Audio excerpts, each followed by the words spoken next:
Hi viewers, আজকে আমরা সপ্তম সেশন থেকে শুরু করব। তো চলো এখন আমরা ক্লাসটি শুরু করি। তোমাদের মতো তোমার বন্ধুরাও তাদের নিজ নিজ বাসার রান্নাঘরের তৈজসপত্র সম্পর্কে তথ্য নিয়ে এসেছে।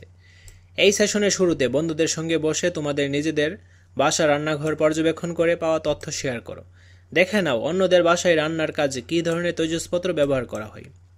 সবার পাওয়া তথ্য দেখে বুঝতেই পারছো কিছু উপাদান দিয়ে তৈরি জিনিস পড়ে গেলে ভেঙে যাওয়ার ভয় থাকে, যেমন মাটি বা কাচের তৈরি থালা বাসন।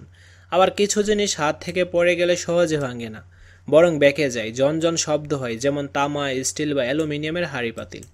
এবার একটা ছোট পরীক্ষা করা যাক, চলো। তো এই পরীক্ষাটা করার জন্য কি কি সামগ্রীর প্রয়োজন? অ্যালুমিনিয়াম বা যে কোনো ধাতুর দণ্ড বা তার, প্লায়ার, কাপড়ের টুকরা, দিয়াশলাই, মোমবাতি বা স্পিরিট ল্যাম্প। যা করতে হবে, প্রথমে প্লায়ার দিয়ে ধাতুর দণ্ড বা তারকে বেঁকিয়ে এল আকৃতির করে নাও। এই যে এল আকৃতির কিন্তু করা হয়েছে। এবার এর এক প্রান্ত মোটা কাপড় পেঁচিয়ে নাও, অন্য প্রান্ত উন্মুক্ত রাখো। এই যে এই প্রান্তটা হচ্ছে উন্মুক্ত, আর এই প্রান্তটার মধ্যে মোটা কাপড় পেঁচিয়ে নেওয়া হয়েছে।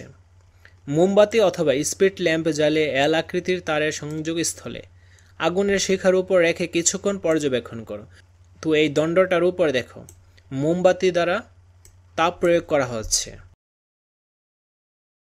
পর্যবেক্ষণ শেষে নিচের ছক পূরণ করো। সুপ্রিয় শিক্ষার্থীরা, নিজের স্কিল বৃদ্ধি করা এবং পরীক্ষায় সর্বোচ্চ মার্কস পাওয়ার জন্য এই কোর্সগুলো এখনই ক্রয় করে ফেলো। প্রয়োজনে কিছু ফ্রি ক্লাস করতে পারো। স্কুলে থাকা অবস্থায় আমিও এই টাইপের কোর্সগুলো করেছি।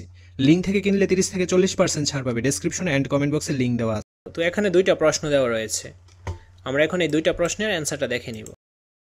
প্রথম প্রশ্নটা হচ্ছে, কোন প্রান্তে হাত দেওয়াই গরম লেগেছিল? উন্মুক্ত প্রান্তে। কোন প্রান্তে হাত দেওয়াই গরম লাগেনি? কাপড় পেঁচানো প্রান্তে। তারপর এখানে আরো দুইটা প্রশ্ন করা হয়েছে।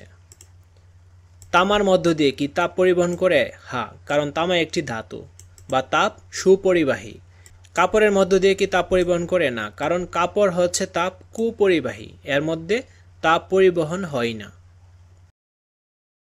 এই পর্যায়ে তোমরা বন্ধুরা মিলে তোমাদের অনুসন্ধানী পাঠ বইয়ে পদার্থের বৈশিষ্ট্য এবং এর বাহ্যিক প্রভাব অধ্যায় থেকে পদার্থের কিছু বৈশিষ্ট্য, যেমন ঘনত্ব, দ্রাব্যতা, দৃঢ়তা ও নমনীয়তা, তাপ ও বিদ্যুৎ পরিবাহিতা, চুম্বকত্ব এবং বৈশিষ্ট্যের মাধ্যমে পদার্থ শনাক্তকরণ অংশগুলো পড়ে নাও।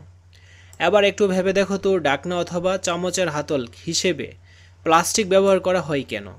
যদি প্লাস্টিকের হাতল না থাকে তাহলে কাপড় পেঁচিয়ে নেওয়া হয় কেন? কেনই বা গ্যাসের চুলার বার্নারটি লোহার বা পিতলের হয় কিন্তু সুইচটি প্লাস্টিকের হয়?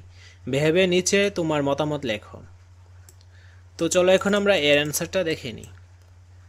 ডাকনা অথবা চামচের হাতল হিসেবে প্লাস্টিকের ব্যবহার করা হয় কারণ প্লাস্টিক তাপ অপরিবাহী পদার্থ।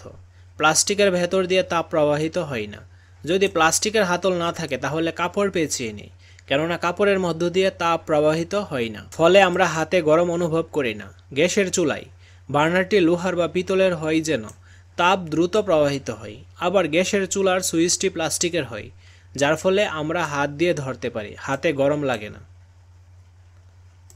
আজকের ক্লাসটি এই পর্যন্ত। পরবর্তী ক্লাসটা আমরা অষ্টম সেশন থেকে শুরু করব। ধন্যবাদ সবাইকে।